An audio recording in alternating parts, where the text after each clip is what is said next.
সবাইকে স্বাগত জানিয়ে শুরু করছি আমাদের আজকের আলোচনাটি। স্ক্রিনে দেখতেই পাচ্ছেন আজকে আমরা 187 নম্বর যে অঙ্কটা রয়েছে সেটা থেকে আমাদের আলোচনাটা শুরু করব, কেননা ইতিপূর্বে আমরা 186 পর্যন্ত মোটামুটি 20-21টা লেকচার ভিডিওতে সেগুলো সমাধান করে দিয়েছি। তো আপনারা যারা দেখেননি সেগুলো চাইলে দেখে আসতে পারেন। তো আজকের এই ভিডিওটা আগে শেষ করেন, দেন সেগুলোতে আপনারা চলে যাবেন। তো দেখেন কি বলা হচ্ছে, যদি 5টি বিড়াল 5টি ইঁদুর ধরে 5 দিনে, তাহলে 100টা বিড়াল 100টা ইঁদুর ধরবে কত দিনে সেটা আমাদের বের করতে বলা হচ্ছে। 1 দিনে, 5 দিনে, 20 দিনে নাকি 100 দিনে? সম্ভাব্য 4টা উত্তর দেওয়া রয়েছে। তো যেহেতু দিন বের করতে বলেছে, প্রথম লাইন থেকে আমরা ফাইন্ড আউট করব দিন কোথায় রয়েছে। প্রথম লাইন মানে হচ্ছে প্রথম যে কন্ডিশনটা দেওয়া আছে সেটা। তাহলে 5টি বিড়াল 5টি ইঁদুর ধরে 5 দিনে, তো সেক্ষেত্রে আমরা বলতে পারি যে আমাদের প্রথম লাইনটা কিভাবে রয়েছে। রয়েছে হচ্ছে প্রথমে বিড়াল, তারপরে ইঁদুর, তারপরে আছে দিন। তাহলে আমরা যেভাবে আছে সেভাবেই রাখবো। তাহলে কি লিখবো? 5টি বিড়াল 5টি ইঁদুর ধরে কত দিনে বলেন তো দেখি? ইকুয়াল হলো 5 দিনে। এটা আমরা লিখে ফেললাম প্রথম লাইন। এরপরে যেহেতু ঐকিক নিয়মের অঙ্ক, সেক্ষেত্রে আমরা একে কনভার্ট করব। তাহলে 5টা বিড়ালের জায়গায় যদি একটা বিড়াল হয় তাহলে দিন কম লাগবে নাকি বেশি লাগবে? আপনি নিজেকেই প্রশ্ন করেন। অবশ্যই দিন বেশি লাগবে। বেশি মানেই গুণ, তাহলে 5 গুণন 5 এত হয়ে গেল। মনে রাখবেন, বেশি মানেই গুণ আর কম মানেই হচ্ছে ভাগ। ভাগ মানে নিচে আসে, গুণ মানে উপরে চলে যায়। তো এবার আসেন, তো 5টি বিড়াল 5টি ইঁদুর ধরে 5 দিনে, তাহলে একটা বিড়াল এর সময় লাগবে মানে বেশি দিন নাকি কম দিন, মানে এটাকে আমরা প্রশ্ন করব। তাহলে বেশি দিন, বেশি মানেই গুণ হয়ে গেল। এবার আসেন 5টি ইঁদুর ধরে 5 দিনে, তাহলে একটা ইঁদুর ধরতে এবার দিন কম লাগবে নাকি বেশি লাগবে? এবার কম লাগবে, তাহলে কম মানেই ভাগ। এইভাবে কিন্তু ঐকিক নিয়মে কোনো জিনিস ভাগ হয় এবং গুণ হয়। এবার প্রথম লাইনটা আমরা মন থেকে মুছে ফেলবো, এটাই নিয়ম, ঠিক আছে? তো মুছে ফেলার পর আমরা কি করব? আমরা এখানে ক্যালকুলেশনটা এভাবেই চিন্তা করব যে এবার আসেন একটা বেড়াল একটা ইঁদুর ধরে এতদিনে। এবার 100টা বেড়াল যদি হয় তাহলে ইঁদুর ধরতে দিন কম লাগবে নাকি বেশি লাগবে? নিঃসন্দেহে এবার দিন কি লাগবে বলেন তো? আমি আবার প্রশ্নটা করছি। একটা বেড়াল একটা ইঁদুর ধরে এতদিনে, তাহলে 100টা বেড়ালের দিন কম লাগবে নাকি বেশি লাগবে? এবার কম লাগবে। কেন কম? কেননা বিড়ালের সংখ্যা বেশি হয়েছে, এই জন্য দিন কম লাগবে। তাহলে কম মানেই ভাগ, তাহলে উপরে 5 গুণন 5, তাহলে নিচে চলে যাবে এই 100, তাহলে 5 গুণন 100, এই যে নিচে চলে আসলো এই 100। এবার আসেন একটা ইঁদুর ধরে এতদিনে, তাহলে 100টা ইঁদুর ধরবে। এই যে দেখেন এখানে 100টা ইঁদুরের কথা বলা হচ্ছে, তাহলে একটা ইঁদুর ধরে যতদিনে 100টা ইঁদুর ধরতে তো দিন বেশি লাগবে। বেশি মানে গুণ, গুণ মানে উপরে চলে গেল। এইভাবে কোনো একটা জিনিস নিচে এবং উপরে যায়, যেটা এই মুহূর্তে আমি আপনাদেরকে শেখালাম এই অংশটা থেকে। এবার কাটাকাটি করেন, 5 5 ক্রস, 100 100 ক্রস, তাহলে কত থাকলো বলেন তো? উপরে শুধু 5 থাকলো, ইকুয়াল হচ্ছে 5 দিনে। তাহলে নিঃসন্দেহে আমরা বলতে পারি যে আমাদের বি নাম্বারটা হচ্ছে অ্যাপ্রোপ্রিয়েট অ্যান্সার। তো নিশ্চয়ই বুঝতে পারছেন যে কিভাবে আমরা অঙ্কটা সলিউশন করে ফেললাম। এবার আসেন পরের অঙ্কটাতে। তো পরেরটা দেখেন কি বলা হচ্ছে। 188 নম্বর যে অঙ্কটা রয়েছে, বলা হচ্ছে যদি 12 জন শ্রমিক 4 দিনে টাকা 2880 আয় করে, তার মানে টাকাটা কিন্তু পরে হতো, যাই হোক আগে লিখেছে, কোনো সমস্যা নেই। যে যদি 12 জন শ্রমিক 4 দিনে 2880 টাকা আয় করে, তবে 8 জন শ্রমিক কত দিনে সমপরিমাণ টাকা আয় করবে? তো খেয়াল করে দেখেন, অঙ্কে যেহেতু বলেছে সমপরিমাণ আছে, সমপরিমাণ মানে কি? 2880 টাকা। তো যখন এরকম সমপরিমাণ বলবে অঙ্ক থেকে এই দুটোকে আপনারা আউট করে দেবেন। কেন আউট করবেন? কারণ হচ্ছে এটা একবার উপরে যাবে, এটা একবার নিচে আসবে, মানে একই সংখ্যা। তাহলে উপর নিচে একই সংখ্যা হলে তো কাটাকাটি চলে যাবে, তার মানে সেটা আমরা চাইলে বাদ দিতে পারি। তাহলে কি বলা হচ্ছে এখন নতুন অঙ্কে? বলা হচ্ছে 12 জন শ্রমিক 4 দিনে হচ্ছে আয় করে, তাহলে 8 জন শ্রমিক কত দিনে আয় করবে? খুবই সহজ হয়ে গিয়েছে এখন। তাহলে দিন বের করতে বলেছে, তাহলে আমরা লাইনটা এইভাবে লিখব যে 12 জন শ্রমিক আয় করে হচ্ছে কত দিনে? 4 দিনে। এবার আসেন একজন শ্রমিকের ওই আয়টা করতে দিন বেশি লাগবে না কম লাগবে? অবশ্যই বেশি লাগবে, বেশি মানে গুণ, তার মানে 4 গুণন 12 এত দিনে। এবার 8 জনের কি লাগবে? 8 জনের কিছুটা কম সময় লাগবে, তাহলে কম মানেই ভাগ, তার মানে কম দিন মানেই ভাগ হয়ে যাবে। তাহলে 12 ভাগ হলো 8, তাহলে 4 দুগুণ 8 2, 6 দুগুণ 12, তাহলে কত হচ্ছে অ্যান্সার? 6। দেখেন তো 6 আছে কিনা? এক্স্যাক্টলি ডি নাম্বার অপশনে আমাদের কিন্তু 6 রয়েছে। এইভাবে কিন্তু বুঝতে হবে আগে, যখন সমপরিমাণ বলবে তখন কিন্তু ওই টাকার ফিগার দুটো অঙ্ক থেকে বাদ দিতে হবে। আসলে আমি যদি এখানে লিখতাম, একবার নিচে আসতো, পরের বার উপরে আসতো, তার মানে কি হতো? আলটিমেটলি দুটো কাটা যেত। এই জন্য আমরা এভাবে অ্যাভয়েড করে যাই, যেহেতু এমসিকিউ টাইপের পরীক্ষা দিচ্ছি আমরা। এবার আসেন 189 নম্বর যে অঙ্কটা রয়েছে, কি বলা হচ্ছে? সরি, কোনো পরীক্ষায় 20% পরীক্ষার্থী ইংরেজিতে, 18% পরীক্ষার্থী গণিতে এবং 11% পরীক্ষার্থী উভয় বিষয়ে ফেল করেছে। শতকরা কতজন পরীক্ষার্থী উভয় বিষয়ে পাশ করেছে? তো এই ধাঁচের অঙ্ক আমরা কিভাবে করি বলেন তো দেখি। আমরা একটা সূত্রের সাহায্যে করি। Total equal all single minus all both plus হচ্ছে নান। এই রুলটা আমরা প্রয়োগ করে দিয়ে অঙ্কটা করে ফেলি। তো টোটাল মানে যেহেতু পার্সেন্টেজের অঙ্ক, টোটাল মানে 100%, যেহেতু এখানে পার্সেন্টেজ আছে প্রত্যেকটাতেই। মনে রাখবেন অল সিঙ্গেল মানে আলাদা আলাদাভাবে যারা হচ্ছে মানে পাশ করেছে অথবা আলাদা আলাদাভাবে যারা ফেল করেছে তারা। যেহেতু বলেছে 20% পরীক্ষার্থী ইংরেজিতে, 18% পরীক্ষার্থী গণিতে এবং 11% পরীক্ষার্থী উভয় বিষয়ে ফেল করেছে, তার মানে সবগুলোই ফেলের তথ্য। তার মানে অল সিঙ্গেল মানে আলাদা আলাদাভাবে ফেল। যদি পাশ থাকতো তাহলে আলাদা আলাদাভাবে পাশও হতো অল সিঙ্গেল। তাহলে 20% আর 18% এই দুটো যোগ করে আমরা অল সিঙ্গেলের মান বসাবো। 20 আর 18 কত হয়?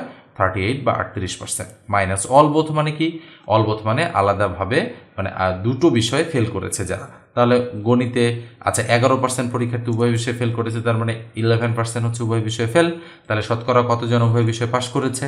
তার মানে প্লাস নানের মান আমরা বের করতে পারবো। তো এই অঙ্কটা পুরো কিন্তু উল্টো থট। কেন উল্টো থট?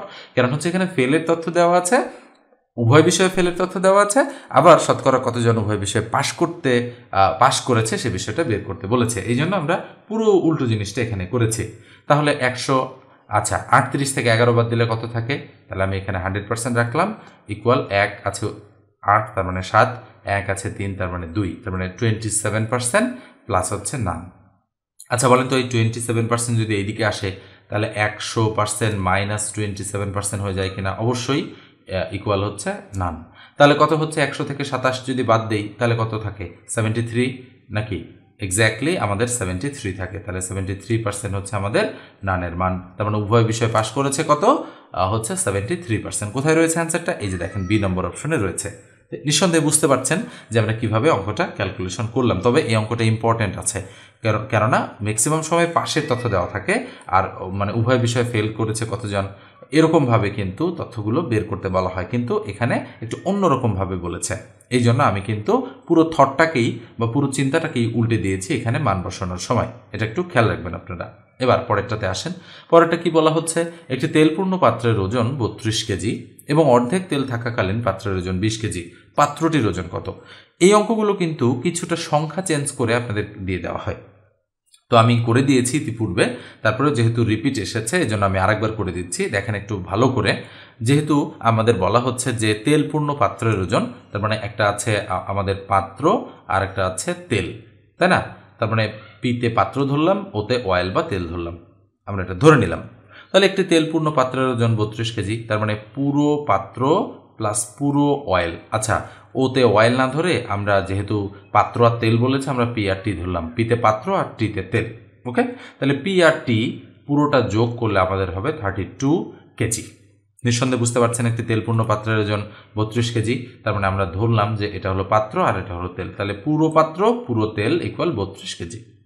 এবার বলা হচ্ছে অর্ধেক তেল থাকাকালীন। আচ্ছা, তাহলে অর্ধেক তেল মানে কি? তেল থাকবে অর্ধেক, পাত্রের ওজন 20 কেজি, তাহলে ইকুয়াল টু 20 কেজি। আচ্ছা বলেন তো, যখন অর্ধেক তেল থাকবে তখন পুরো পাত্রটা থাকবে কিনা? অবশ্যই, পাত্র তো আর অর্ধেক হয়ে যাবে না, তাই না? তাহলে আমরা কি করব? এখান থেকে আমাদের পাত্রের ওজন বের করব। তো পাত্রের ওজন বের করার জন্য আমাদের পি এর মান বের করতে হবে। কিন্তু আমরা এখানে দেখতে পাচ্ছি যে আমরা যদি এটা ধরেন 1 নং আর এটা ধরেন 2 নং, এই দুটো যদি বিয়োগ করি তাহলে বিয়োগ বিয়োগ বিয়োগ, তাহলে পিপি কাটা যাচ্ছে। কাটা যাক, কোনো সমস্যা নেই। আমরা যদি টি এর মান বের করতে পারি তাহলে খুব সহজেই হয়ে যাবে। আচ্ছা বলেন তো, টি থেকে টি ভাগ 2 বাদ দিলে কি থাকে? আবার টি ভাগ 2। কিভাবে থাকে? তাহলে দেখেন আমি করতেছি, টি মাইনাস টি ভাগ 2 ইকুয়াল 32 থেকে 20 বাদ দিলে কত হয়? 12, দিয়ে দিলাম 12। আচ্ছা এবার আসেন, টি যদি কমন নেই থাকে 1 মাইনাস হাফ ইকুয়াল হচ্ছে 12। তাহলে 1 থেকে হাফ মাইনাস করলে কি হয়? ইন্টু হাফই হয়, ইকুয়াল হচ্ছে 12। তাহলে সুতরাং টি ইকুয়াল টু কত হয়? এই দিকের হাফ ইন্টু অবস্থা ওইদিকে গেলে গুণ হয়, তাহলে 12 গুণন 2 ইকুয়াল কত? 24। তাহলে টি মানে তেলের ওজন কতটুকু? 24 কেজি। তাহলে তেল যদি 24 কেজি হয়, খেয়াল করে দেখেন তো, এখানে যদি মানটা বসাই তাহলে পি কত? 32 থেকে 24 বাদ গেলে কত থাকে? 8। তার মানে পাত্রের ওজন 8 কেজি বা 8 কেজি, আমরা সেটা নিঃসন্দেহে বলতে পারি। তাহলে এ নাম্বার যে অঙ্ক মানে অপশনটা রয়েছে সেটাই কিন্তু আমাদের অ্যাপ্রোপ্রিয়েট অ্যান্সার। নিঃসন্দেহে বুঝতে পেরেছেন। তো এবার আসেন আমরা পরেরটাতে যাব। কি বলা হচ্ছে 191 নম্বরে কোনো পরিবারে 10 জন সদস্যের 30 দিনের খাবার আছে, 5 জন অতিথি আসলে ওই খাদ্যে সদস্যদের মোট কতদিন চলবে। তাহলে আমরা অঙ্কটা সলিউশন করা শুরু করে দিব। কোনো পরিবারে 10 জন সদস্যের 30 দিনের খাবার আছে, ভালো কথা। 5 জন অতিথি আসলে ওই খাদ্যে সদস্যদের মোট কতদিন চলবে। তাহলে আমরা যেহেতু দিন বের করতে বলেছে আমাদেরকে, তাই আমরা লাইনটাকে এভাবে লিখব, 10 জনের চলে কতদিন? 30 দিন। বুঝে নেন আপনারা। তাহলে 1 জনের চলবে নিঃসন্দেহে আরও বেশি দিন, তাহলে 30 গুণন 10, তাহলে আমরা তো জানি বেশি মানেই গুণ। এবার আসেন 5 জন অতিথি আসলো। 5 জন অতিথি মানে কি? আগে 10 জন ছিল, এখন 5 জন, 15 জন হয়ে গেল। তাহলে 15 জনের চলবে কতদিন? তাহলে এবার কম দিন, যেহেতু 1 জনের চলে এতদিন, তাহলে 15 জনের চলবে কিছুটা কম দিন, যেহেতু জন বেড়ে গিয়েছে এই জন্য দিন কমে যাবে, এই জন্য 15 দ্বারা ভাগ হয়ে যাবে। তাহলে 15 দুগুণ 30, 10 দুগুণ 20। তাহলে কতদিন চলবে? 20 দিন চলবে। তাহলে নিঃসন্দেহে এ নাম্বারটাই হচ্ছে আমাদের অ্যাপ্রোপ্রিয়েট অ্যান্সার। এইভাবে দেখেন, অঙ্ক কিন্তু খুবই সহজ, কঠিন অঙ্ক কিন্তু না, কিন্তু বুঝতে হবে যে কিভাবে আমি ক্যালকুলেশনটা করব। এবার দেখেন পরেরটা। কোনো পরিবারে 12 জন সদস্যের 24 দিনের খাবার আছে, 4 জন অতিথি আসলে ওই খাদ্যে সদস্যদের মোট কতদিন চলবে সেটা বের করতে বলা হচ্ছে। তো একই ধাঁচের অঙ্ক, 12 জন সদস্যের 24 দিনের খাবার আছে, 4 জন অতিথি আসলে ওই খাদ্যের সদস্যদের কতদিন চলবে। তো আমি এই অঙ্কটা HW দিচ্ছি, যেহেতু একদম সেম টু সেম অঙ্ক, এই জন্য আপনারা 192 নম্বর অঙ্কটা করবেন। করার পরে কমেন্ট সেকশনে আমাকে জানাবেন যে 192 নম্বরের উত্তর কত হচ্ছে। আপনারা একটু নিজেরাও প্র্যাকটিস করেন। আমি ম্যাক্সিমাম অঙ্কই করে দিয়েছি, হয়তো হাতে গোনা 2-1টা অঙ্ক আপনাদেরকে দিয়েছিলাম, তার মধ্যে এটা দিলাম। তো অবশ্যই আপনারা কমেন্ট সেকশনে কমেন্ট করবেন আমাকে অঙ্কটার উত্তর লিখে। এবার আসেন আমরা পরেরটাতে চলে যাব। তো পরেরটা কি? একটি তাসের প্যাকেট থেকে দৈবভাবে একটি তাস নিলে তা রুইতন বা রাজা হওয়ার সম্ভাব্যতা কত। এটা সম্ভাবনার অঙ্ক। তাহলে আমরা সম্ভাবনার একটু সূত্রটা লিখে নেই। সম্ভাবনার সূত্র কি? সম্ভাবনার সূত্র হচ্ছে সম্ভাবনা ইকুয়াল নিচে মোট ঘটনা, তার উপরে কি বলেন তো? তার উপরে হচ্ছে আমাদের অনুকূল ঘটনা। এটা হলো সম্ভাবনা সূত্র। তো মোট ঘটনা নিচে, অনুকূল ঘটনা উপরে। কিভাবে আমরা করব? একটি তাসের প্যাকেট, তার মানে একটা তাসের প্যাকেটে মোট 52টা তাস থাকে, এটা হলো মোট ঘটনা। বলা হচ্ছে একটি তাস নিলে তার রুইতন বা রাজা, মনে রাখবেন প্রত্যেকটা ক্যাটাগরির তাস থাকে 13টা, তাহলে রুইতন আছে 13টা আর রাজা আছে মোট 4টা, কিন্তু রুইতনের 13টার মধ্যে একটা রাজা আছে, ওই জন্য বাকি থাকলো 3টা, তাহলে 13 আর 3 16টা। তাস সম্পর্কে ধারণা না থাকলে এই অঙ্ক কিন্তু আপনি করতে পারবেন না। তাহলে অনুকূল ঘটনা হচ্ছে 16। তাহলে 16 যদি হয়, তাহলে আমরা যদি কাটাকাটি করি, 4 4 16 আর 4 13 52, তার মানে উপরে 4 তার নিচে 13, এটা হচ্ছে অ্যাপ্রোপ্রিয়েট অ্যান্সার। কোথায় রয়েছে দেখেন তো অ্যান্সারটা আছে কিনা? এক্স্যাক্টলি বি নম্বরে রয়েছে, 4/13 বা 13/4, এটাই হচ্ছে সঠিক উত্তর। আমি আবারও বলছি, যদি তার সম্পর্কে কিছুটা ধারণা না থাকে তাহলে আপনি এই অঙ্ক করতে পারবেন না। এবার আসেন পরেরটা। তো পরেরটাতে কি বলা হচ্ছে দেখেন একটু ভালো করে, 5 থেকে 45 পর্যন্ত সংখ্যাগুলোর যোগফল কত। আমাদের যদি সিরিয়াল অনুযায়ী বলতো তাহলে কিন্তু আমরা শর্টকাট মেথড প্রয়োগ করে দিতে পারতাম। তো দেখেন, আমাদের ধরে নিলাম আমরা 1 থেকে হচ্ছে 45 পর্যন্ত আমাদের বলেছে। তাহলে বলেন তো সূত্র কি হতো? সূত্র হতো n × n+1/2, এটা হতো কিন্তু সূত্র। তো এখানে n এর মান হতো তখন 45 × 45 + 1, মানে 45 + 1, যেহেতু n এর মান 45 ভাগ হচ্ছে 2, তাহলে কত হতো? 45 গুণন 45 আর 46 ভাগ 2, তাহলে 23 দুগুণ 46, তাহলে 45 আর 23 যদি আমরা গুণ করি, 3 5 15, 5 হাতে কত? 1, 3 4 12 আর 13, 1 ঘর ক্রস, 45 দুগুণ 90, তাহলে 5 3 হচ্ছে 9 আর 10, 1035 হতো আমাদের সঠিক উত্তর।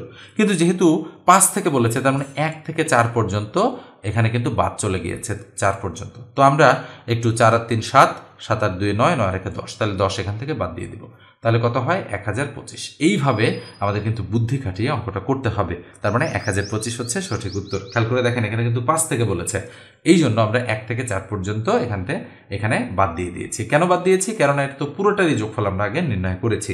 এইভাবে কৌশল করে আপনাদের কিন্তু অঙ্কগুলোর অ্যান্সার করতে হবে পরীক্ষায়। তো এ পর্যায়ে আমি একটু ছোট করে বলি, আমার কাছে যদি আপনারা চাকরির ম্যাথ একেবারে শূন্য থেকে শিখতে চান, একেবারে 0 টু অ্যাডভান্স লেভেল অবধি, তাহলে অবশ্যই আমার সঙ্গে যোগাযোগ করবেন। 01642702760 এই নাম্বারে হোয়াটসঅ্যাপে টেক্সট দিই। তো যাদের একান্তই অঙ্ক শেখার প্রয়োজন রয়েছে, আপনারা অঙ্ক খুবই কম পারেন, তাদের আমি একেবারে শূন্য থেকে ধরে ধরে অঙ্ক শেখাই। আমার লেকচারগুলো যদি ভালো লাগে, আপনারা যদি বুঝতে পারেন আমার কাছে, তবেই কেবল আমার সঙ্গে যোগাযোগ করবেন, আদারওয়াইজ যোগাযোগ করার কোনো প্রয়োজন নেই। ওকে, এবার আসেন পরেরটাতে। কি বলা হচ্ছে পরেরটা? 15টি খাসির মূল্য 5টি গরুর মূল্যের সমান। এরপরে 2টি গরুর মূল্য 3000 টাকা হলে 3টি খাসির মূল্য কত? তো যেহেতু বলেছে 15টি খাসির মূল্য 5টি গরুর মূল্যের সমান, তাহলে আমরা কি করতে পারি? তাহলে 15টি খাসি সমান 5টি গরু, আমরা বলতেই পারি এভাবে যে 15টি খাসি ইকুয়াল হচ্ছে 5টি গরু। এটা আমরা বললাম। তাহলে বলেন তো একটা খাসি মানে কয়টা গরু?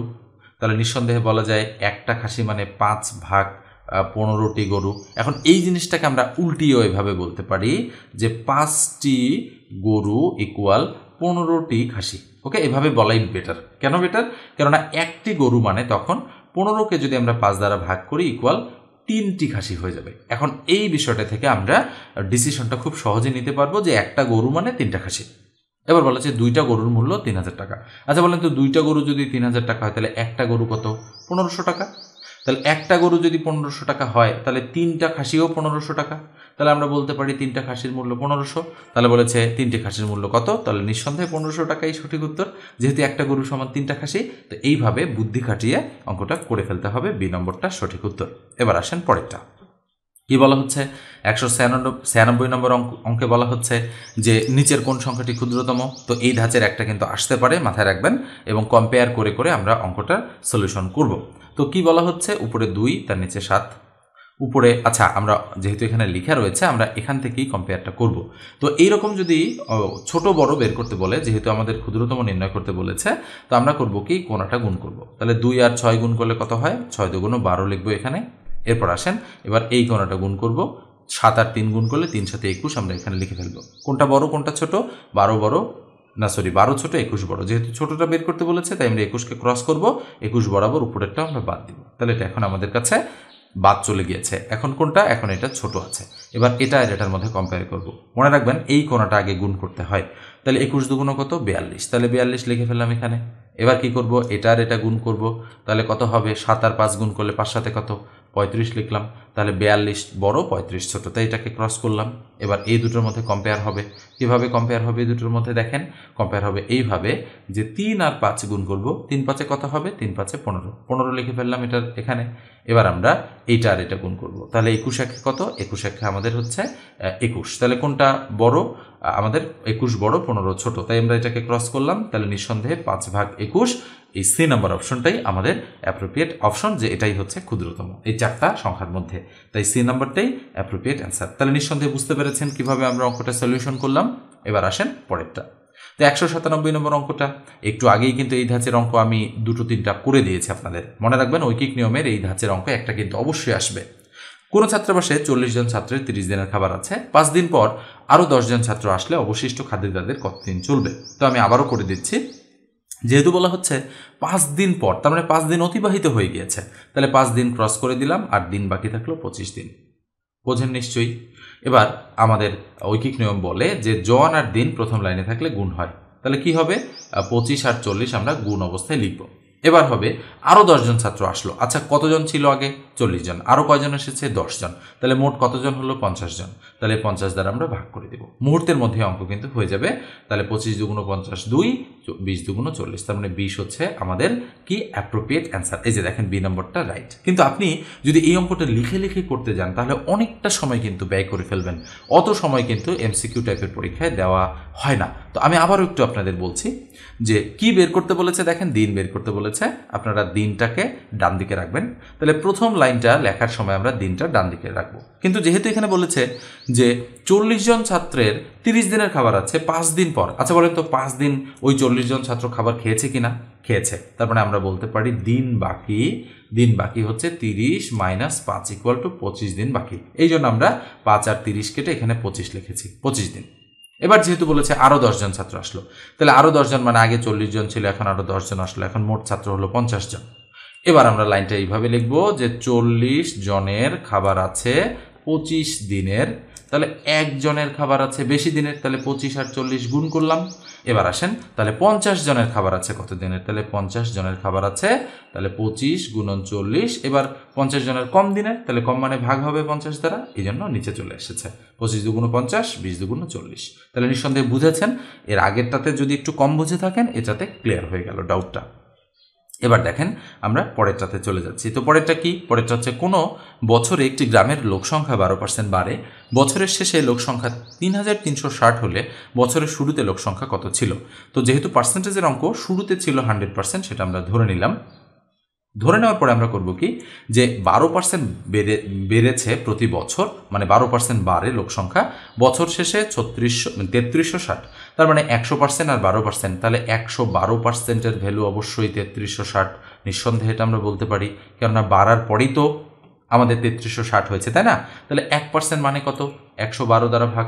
যেহেতু বলেছে শুরুতে লোকসংখ্যা কত ছিল, তার মানে 100% মানে কত? তাহলে কি হবে? 100 উপরে চলে যাবে, নিঃসন্দেহে বুঝতে পারছেন। তাহলে 112 দ্বারা কাটবো, তাহলে দেখেন 3 12 36, আর 300 3 মানে 3 আর 100 গুণ করলে 300 এক্স্যাক্টলি, তার মানে কাটা যায়, তাহলে 3 শূন্য। তার মানে নিঃসন্দেহে 112কে আমরা 112 দ্বারা 3360কে কাটলে 30 আসবে। কিভাবে বুঝলাম? এই যে দেখেন এই সংখ্যাটা হিসাব করে আমরা বুঝলাম। তাহলে 30 দ্বারা 100কে গুণ করলে কত হবে? 3 1 3, আর 3টে শূন্য দিয়ে দিলাম, তাহলে 3000 হচ্ছে বছরের শুরুতে ছিল আমাদের লোক সংখ্যা। তাহলে সি নম্বর অপশনটাই আমাদের রাইট অপশন। এবার দেখেন 199, 199 নম্বর অঙ্ক। আমি কিন্তু একেবারে সিরিয়াল ধরে আপনাদের কথা দিয়েছিলাম যে আমি করে দেব, আমি করে দেওয়ার চেষ্টা করছি, ঠিক আছে? 199টা অঙ্ক আমি করে দিচ্ছি কিন্তু আপনাদের। তাহলে যদি 6টি ঘোড়া 4 দিনে 30 সের ছোলা খায়, তবে 10টি ঘোড়া ওই সময়ে কত সের ছোলা খাবে? যেহেতু বলেছে ওই সময়ে, আচ্ছা ওই সময় মানে কোন সময়টা? 4 দিন। তাহলে ওই 4 দিন আর 4 দিন অঙ্ক থেকে কাটা। কেন কাটা? কেননা একবার উপরে একবার নিচে গেলে আলটিমেটলি এটার অঙ্কে কোনো প্রভাব নেই। তাহলে কি বের করতে বলেছে? কত শের, তাই না? তাহলে যেহেতু শের বের করতে বলেছে, কত শের ছোলা খাবে, তাহলে শেরটাকে ডান দিকে রাখবো। তাহলে 6টি ঘোড়া ছোলা খায় 30 সের, তাহলে 6টি ঘোড়া ছোলা খায় কয় সের? 30 সের। তাহলে এবার আসেন, তাহলে একটা ঘোড়া কতটুকু ছোলা খাবে? নিশ্চয়ই কম খাবে, তাহলে কম মানে ভাগ, তাহলে 30 ভাগ 6। এবার দেখেন ভাগ হয়ে গেছে, তার মানে আমরা বলেছি যে বেশি বোঝালেই গুণ হবে, কম বোঝালেই ভাগ হবে। এখানে যেহেতু 6টি ঘোড়া 30 সের ছোলা খায়, তাহলে একটি ঘোড়া কম ছোলা খাবে, কম সের, ওই জন্য 6 দ্বারা ভাগ হয়েছে। মানে সবসময় যে গুণ হবে সেটা কিন্তু না, কখনো ভাগ কখনো গুণ হতে পারে। এবার আসেন 10টি ঘোড়া, তাহলে একটার জায়গায় যদি 10টা ঘোড়া হয়, তাহলে তো এবার বেশি ছোলা খাবে, তাহলে বেশি মানেই কি হবে? গুণ। তাহলে 30 গুণন 10 ভাগ হলো 6, তাহলে 5 6 30, 5 আর 10 গুণ করলে 5 10 50, কোথায় রয়েছে? সি নম্বর অপশনে 50 সে রয়েছে, তাই সি নম্বর অপশনটাই রাইট। এবার আমরা 200 নম্বর অঙ্কটাতে চলে যাব। কি বলা হচ্ছে ভালো করে একটু দেখেন। অঙ্কটাতে বলা হচ্ছে গতকাল একটি জিনিসের দাম 10% বেড়েছিল, আজ 10% কমেছে। জিনিসটির দাম মোট কত বেড়েছে বা কমেছে? খুবই সুন্দর অঙ্ক, এবং এই ধাঁচের একটা অবশ্যই আপনাদের পরীক্ষায় আসবে, সেটা মাথায় রাখবেন। সেটা 10% দিয়ে আসতে পারে, 20% দিয়ে আসতে পারে, 30%, কিংবা কম বেশি করতে পারে আরও। তাহলে 10 20 30 এগুলো দিয়ে আসার চান্সই কিন্তু বেশি। তো দেখেন গতকাল একটি জিনিসের দাম 10% বেড়েছিল, তাহলে আমরা কিভাবে করি? a প্লাস বি প্লাস উপরে এ বি, তার নিচে 100। অনেকেই এই সূত্রটার সঙ্গে পরিচিত আপনারা, তাই আমি আর মানে বেশি কিছু বোঝালাম না। তাহলে এ হচ্ছে যেহেতু বেড়েছে, তাহলে এর মান +10, তাহলে 10 দিলাম, প্লাস বি হচ্ছে যেহেতু কমেছে, তাহলে বির মান -10। যেটা বেড়েছে সেটা প্লাস, আর যেটা কমেছে সেটা মাইনাস। তাহলে এর মান আমরা 10 ধরেছি, +10, আর বির মান -10। তাহলে প্লাস এর মান হচ্ছে +10, আর বির মান হচ্ছে -10, ভাগ হচ্ছে 100। তাহলে বলেন তো প্লাস মানে কত হবে? +10 আর প্লাসে মাইনাসে -10, আর প্লাসে মাইনাসে মাইনাস 0 0 0 0 ক্রস, তাহলে থাকলো 1। তাহলে 10 আর 10 ক্রস, তাহলে -1, তার মানে -1 মানে কি? 1% কমেছে। তাহলে আমরা বলতে পারি যে আমাদের 1% কমেছে। কোথায় রয়েছে? এই যে দেখেন এ নাম্বার অপশনে রয়েছে 1% কমেছে। তাহলে নিঃসন্দেহে বুঝতে পারছেন যে কিভাবে আমরা এই অঙ্কটার সলিউশন করে ফেললাম। তো এই আলোচনাটি এই পর্যন্তই রাখছি, কেননা একটু বড় হয়ে গিয়েছে, 23-24 মিনিট হয়ে গিয়েছে। তো আপনারা যারা চ্যানেলে নতুন, যদি প্রয়োজন মনে করেন অবশ্যই সাবস্ক্রাইব করবেন, আর ফেসবুক পেজ থেকে দেখে থাকলে পেজটা ফলো দিয়ে রাখবেন, আর কমেন্ট করে জানাবেন যে ভিডিওগুলো আপনাদের কেমন লাগছে, আর আরও কোন ধরনের ভিডিও আপনারা কোন পরীক্ষার জন্য ভিডিওগুলো চান সেটাও লিখে কমেন্ট করবেন। তাহলে আমি ওই পরীক্ষার জন্য গুরুত্বপূর্ণ অঙ্কগুলো সাজেশন আকারে আপনাদেরকে আপলোড করে দেওয়ার চেষ্টা করব। তো ভালো থাকবেন, সুস্থ থাকবেন।